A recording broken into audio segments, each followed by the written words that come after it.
Hi everyone, hope you're doing okay. Welcome to another video on the Knowledge Lounge playlist. So the last video which I made on this Knowledge Lounge playlist, I spoke about 5 transformative habits that could potentially change your lives. And one of the resources which I used was The Atomic Habits by James Clear. After making that video, I kind of felt an urge to read that book all over again, which I did. I was kind of like led to share my summaries in videos. So in this sort of mini series, I'm going to be sharing my summaries from Reading Atomic Habits with you all, chapter by chapter. Without any waste of your time, let's head on to chapter 1.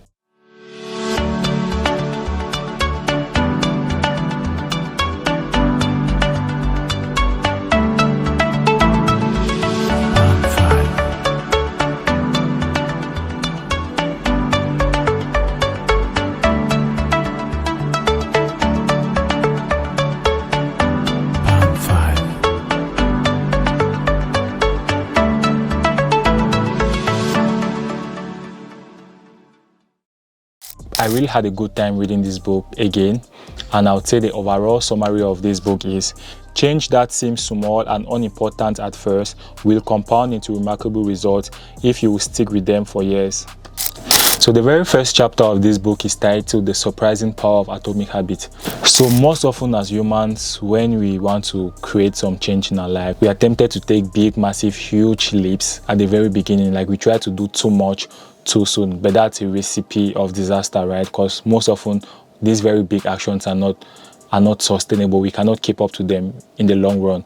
But then if we are willing to take like consistent little atomic habits and stick with them for the long run, it's going to have much more impact in our lives than if we take huge leaps and we are not able to stay with them in the long run. So at the very beginning, James Clear talks about this very important philosophy called the aggregation of marginal gains. So what this means is that in everything that you do, look for tiny ways in which you can get better. When you find these tiny improvements that you can do them consistently over time, again and again and again. And in the long run, you see that you have improved dramatically than if you are trying to change everything in one go. So find tiny ways which you can improve. Keep repeating these improvements. In the long run, these tiny improvements will accumulate or aggregate to great results. So the big question here is, why do little and tiny habits have a huge impact at the end of the day? So as I said earlier on, most of us feel like when we want to make change in our lives, we have to eat the entire elephant at once. But then that's a recipe for disaster, right? Instead of us doing too much too soon, the smarter option is for us to take tiny and progressive action towards our goals. The reason why we fail to do this is because when we take these tiny actions, we don't eventually see results quickly. So we fail to understand that it's the accumulation of these tiny actions that would eventually get us the results we want. There's equally this philosophy from the book which I so much love, and that's the fact that we should not focus on our current goals and achievements, but then we should focus on the trajectories of our lives, right? So the question here is, if you keep on living the way you're living now for the next 2 to 5 years, are you going to be proud of the results that you have? That's the trajectory and direction that your life is on. So another philosophy from this book which I so much love is the idea of the plateau of latent potential. So the average person knows what they need to do to change their life or make progress in their lives. Most often they actually begin or set out on this journey, but then eventually they give up. Why? This is because there's a period which is referred to as like the plateau of latent potential. So this is like a period where you make invincible progress towards the attainment of your goals, but the fact that you do not see this can lead you to feel overwhelmed or to eventually quit. The fact that you do not see visible results for your hard work doesn't mean things are not happening. Let's say, for instance, if you have a goal to get shredded, you keep going to the gym every day for months and you do not see like visible results for your hard work, that doesn't mean that your body or your muscles are not growing, but that's probably like the plateau of latent potential, right? Things are not visibly occurring, but then you are building and making progress, and eventually someday, sometime, there's going to be like breakthrough. The point is for you to understand what this period is and to trust the process. You might be in this period, yes, you're not seeing like visible results for your hard work, but then keep working hard and trust the fact that eventually your hard work is going to pay off. You're eventually someday going to get shredded. So I'm going to transition from the plateau of latent potential to the next idea with the aid of another question. So what determines if somebody is going to stay on a particular course or trajectory even if they are not seeing like the visible results of what they are doing? So most of us have been sold the idea that goal setting is the #1 determinant of success. Hey y'all, come look at this. Sorry to burst your bubble, but then that's not very true. What? Bro, what are you talking about, man? Well, I myself, I believed it. It's not like goal setting is not important. Goal setting is very important. Goal setting is very important because it shows you on what to focus on. But then having systems is actually way more important than having goals. I'm going to use an illustration. Let's say somebody who has a goal to, let's say, lose 10 kilograms of weight versus somebody who has systems that enable them to lose 10 kilograms of weight. So what are the systems? What are the systems of this person who wants to lose 10 kilograms? It's how they eat, how they sleep, and how they train.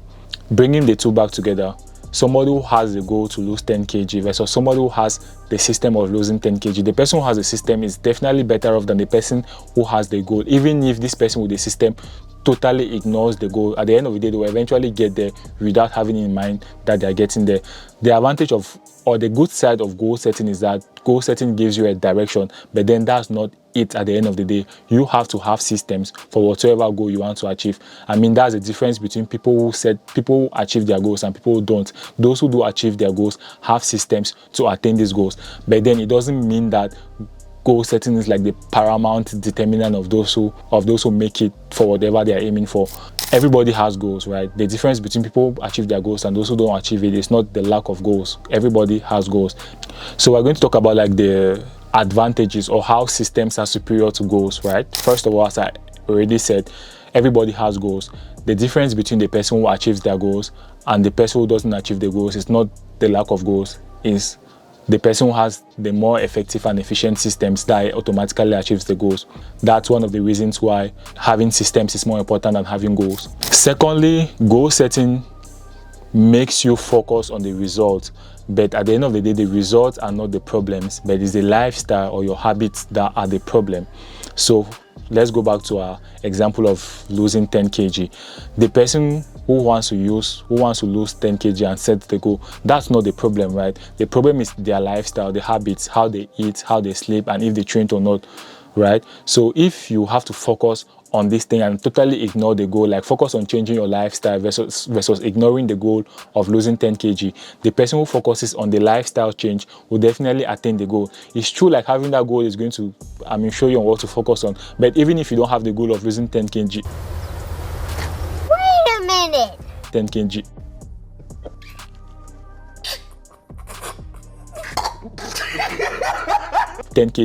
and you just change your lifestyle altogether, you probably lose 10 kg and even more at the end of the day. So having a system helps you change your life, what you do, and having a goal just helps you focus on the result. And this is going to lead us to the third reason why having systems is superior to having goals, is that having goals will lead you on to delaying your happiness. If you're trying to change, if you're having a goal of, let's say, losing 10 kg, what happens if you don't lose 10 kg, you lose 9.5, right? That's, you'll still not feel entirely satisfied, but then having systems makes you enjoy the process, right? Let's say enjoying like your meal prep, eating healthy, tracking your sleep, and tracking your workout on your gym routines. That's a better or happier way of living, like actually enjoying the process versus just, oh, I want to lose 10 kg. What if you don't lose the 10 kg? Just saying, obviously, if you have the right systems, you could lose it and more, but what if it doesn't happen? And are you only going to be happy when you eventually lose those the 10 kg? No, you have to be happy in the moment, enjoy the process day by day, and know that you're on the journey, right?